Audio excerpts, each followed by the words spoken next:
আলাইকুম। আশা করি সবাই ভালো আছেন, সুস্থ আছেন।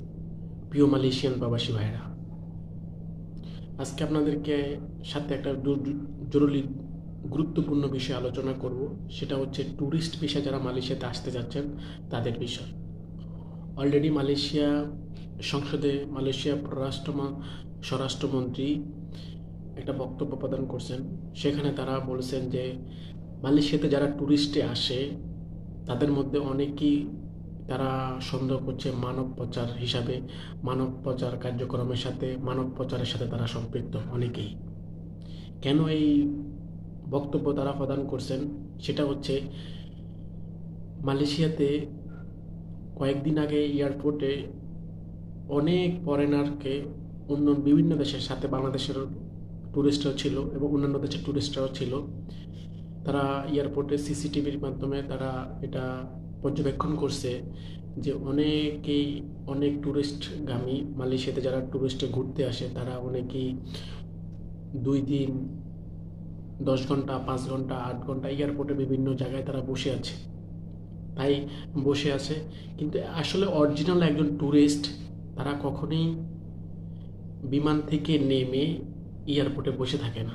যারা অরিজিনাল ট্যুরিস্ট, যারা অরিজিনাল ভিজিটর, মানে শুধু মালয়েশিয়া না, যে কোনো দেশে অরিজিনাল যারা ভিজিটর তারা কখনোই বিমান থেকে নেমে বিভিন্ন ক্যাফেতে, বিভিন্ন ফাস্টফুডের দোকানে, বিভিন্ন এয়ারপোর্টের বিভিন্ন জায়গায় ঘোরাফেরা করে না।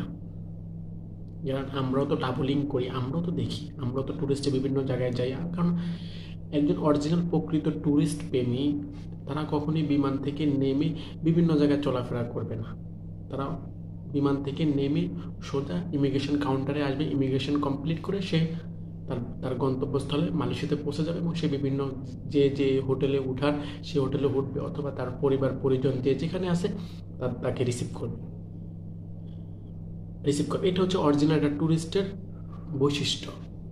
আর মালয়েশিয়ান এয়ারপোর্টে যেটা মালয়েশিয়ান ইমিগ্রেশন এবং স্বরাষ্ট্রমন্ত্রীর যে বক্তব্য দিয়েছেন সংসদে, সেটা হচ্ছে যে মালয়েশিয়া ইমিগ্রেশন এয়ারপোর্টে তারা সন্দেহজনকভাবে তারা অনেক দেশের ট্যুরিস্টদেরকে দেখছে, যে সাথে বাংলাদেশের ট্যুরিস্টও ছিল, দেখছে যে বিমান থেকে নামার পরে প্রায় 5 ঘন্টা 6 ঘন্টা 8 ঘন্টা 10 ঘন্টা 2 দিন 1 দিন হয়ে গেছে তারা এয়ারপোর্ট থেকে বের হচ্ছে না। তারা বিভিন্ন রকম ক্যাফেতে, টয়লেটে, বাথরুমে, বিভিন্ন রকম জায়গায় তারা আড্ডা দিচ্ছে, ঘোরাফেরা করতেছে।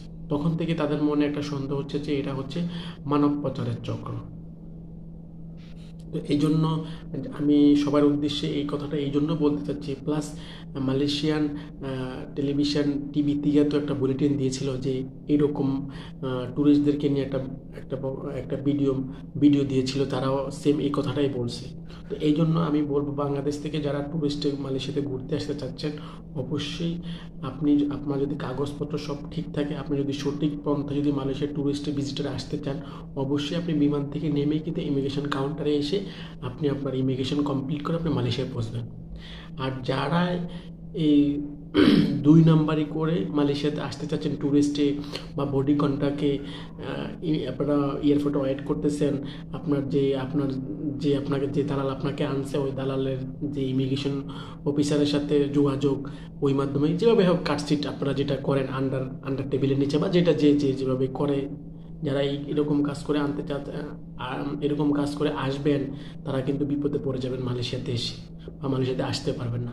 অলরেডি এরকম যাদেরকে সন্দেহভাজন হয়েছে তাদেরকে নো এন্ট্রি একটা চপ দিয়ে, নো ল্যান্ড একটা চপ দিয়ে তাদেরকে আবার রিটার্ন ব্যাক করা হয়েছে। তো প্রিয় মালয়েশিয়ান প্রবাসী ভাইয়েরা, আপনারা যারা আপনাদের আত্মীয়স্বজনকে ট্যুরিস্টে মালয়েশিয়া আনতে চাচ্ছেন, খুব সাবধানতার সহিত আপনার ডকুমেন্ট কাগজপত্রগুলো সম্পূর্ণ A to Z কমপ্লিট করে, সঠিকভাবে কমপ্লিট করে তারপর আপনি মালয়েশিয়াতে আপনি আপনার পরিবার ফ্যামিলি যাকে যেভাবে আনতে চাচ্ছেন আনবেন। আর নয়তো কিন্তু এয়ারপোর্টে এসে এইরকম হেনস্থার শিকার হবে এবং এয়ারপোর্ট থেকে রিটার্ন আবার বাংলাদেশ চলে যেতে হবে। তো প্রিয় মালয়েশিয়ান প্রবাসী ভাইরা, সাবধানে থাকবেন। ট্যুরিস্টে যারা আসতে চাচ্ছেন একটু চিন্তা ভাবনা করে আপনি আপনার বৈধ কাগজপত্র দিয়ে আপনি মালয়েশিয়া ট্যুরিস্টে আসবেন। তো আজকের মতো বিদায় নিচ্ছি, আবার অন্য কোনো ভিডিও নিয়ে আপনাদের সামনে হাজির হবো। এ পর্যন্ত ভালো থাকবেন, সুস্থ থাকবেন। আসসালামু আলাইকুম।